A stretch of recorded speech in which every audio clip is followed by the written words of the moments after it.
ഇരുളിൻ്റെ മൂകിൽ വീണ മരുമക്കയിൽ ഇറയോൻ്റെ തേളിനു ജോമുദിച്ചുറങ്കിൽ. ഇരുളിൻ്റെ മൂകിൽ വീണ മരുമക്കയിൽ ഇറയോൻ്റെ തേളിനു ജോമുദിച്ചുറങ്കിൽ. പരിശുദ്ധി പേരുത്തുള്ള റബീഉൽ അവ്വൽ 12-നണഞ്ഞല്ലോ കുഞ്ഞിപ്പൂമ്പെയ്തൽ.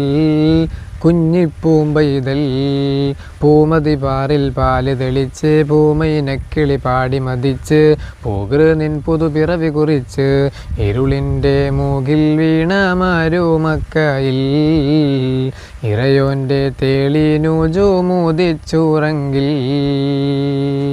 ബിസ്മില്ലാഹിർ റഹ്മാനിർ റഹീം. അൽഹംദുലില്ലാഹി റബ്ബിൽ ആലമീൻ. വസ്സലാത്തു വസ്സലാമു അലാ അഷ്റഫിൽ മഖ്ലൂഖീൻ വഅലാ ആലിഹി വസഹ്ബിഹി അജ്മഈൻ. അമ്മാ ബഅദ്.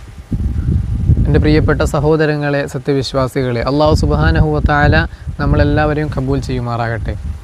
ആനന്ദതുന്ദിലവും ആഹ്ലാദജനികവും പരമപ്രധാനവും പരമപരിശുദ്ധവുമായ പുണ്യ റസൂൽ സ്വല്ലല്ലാഹു അലൈഹി വസല്ലമ തങ്ങളുടെ 1500-ാം ജന്മദിനം കൊണ്ടാടുന്ന പ്രഥമ വസന്തം പുണ്യ റബീഉൽ അവ്വൽ നമ്മിലേക്ക് സമാഗതമാവുകയാണ്. ഈ ഒരു സന്ദർഭത്തിൽ, ഈ ഒരു അവസരത്തിൽ അള്ളാഹുവിൻ്റെ റസൂലിനോടുള്ള സ്നേഹം, അള്ളാഹുവിൻ്റെ റസൂലിനോടുള്ള ഇഷ്ടം, അള്ളാഹുവിൻ്റെ റസൂലിനോടുള്ള അഭികാമ്യം, പ്രേമം നാം ഉടലെടുക്കേണ്ടതുണ്ട്.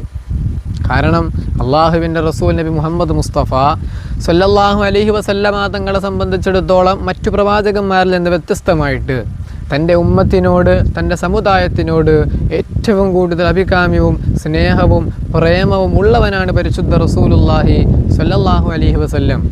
തൻ്റെ കുടുംബത്തെക്കാളും, തൻ്റെ മക്കളെക്കാളും, തൻ്റെ ഭാര്യമാരെക്കാളും, തൻ്റെ കൂടെപ്പിറപ്പിനേക്കാളും അള്ളാഹുവിൻ്റെ റസൂൽ നബി മുഹമ്മദ് മുസ്തഫ സ്വല്ലല്ലാഹു അലൈഹി വസല്ലമ തങ്ങൾ നമ്മെ ഇഷ്ടപ്പെട്ടിരുന്നല്ലോ സഹോദരങ്ങളെ, ഇപ്പോഴും ഇഷ്ടപ്പെട്ടുകൊണ്ടിരിക്കുന്നു എന്ന് നമുക്ക് മനസ്സിലാക്കാൻ കഴിയും. അള്ളാഹിൻ്റെ റസൂൽ സ്വഹാബാക്കളോട് ഒരു ദിവസം പറഞ്ഞല്ലോ, സ്വഹാബത്തെ, എനിക്കെൻ്റെ സഹോദരങ്ങളെ ഒന്ന് കാണണം സ്വഹാബ, എനിക്കെൻ്റെ സഹോദരങ്ങളെ ഒന്ന് കാണണം. ആ സമയത്ത് സ്വഹാബാക്കൾ അള്ളാഹിൻ്റെ റസൂലിനോട് ചോദിച്ചു, അല്ലയോ അള്ളാഹുവിൻ്റെ റസൂലരെ, ഞങ്ങളങ്ങയുടെ സഹോദരങ്ങളല്ലയോ? ഞങ്ങൾ അങ്ങയുടെ കൂടെ എപ്പോഴും ഉണ്ടല്ലോ, ഞങ്ങളെ എപ്പോഴും അങ്ങ് കണ്ടുകൊണ്ടിരിക്കുകയാണല്ലോ നബിയെ, ഇനി ആരാണ് സഹോദരങ്ങൾ?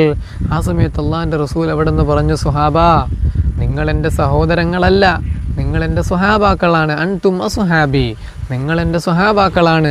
നിങ്ങൾക്ക് ശേഷം ഒരു സമുദായം വരാനുണ്ട്, നിങ്ങൾക്ക് ശേഷം ഒരു തലമുറ വരാനുണ്ട്. അവർ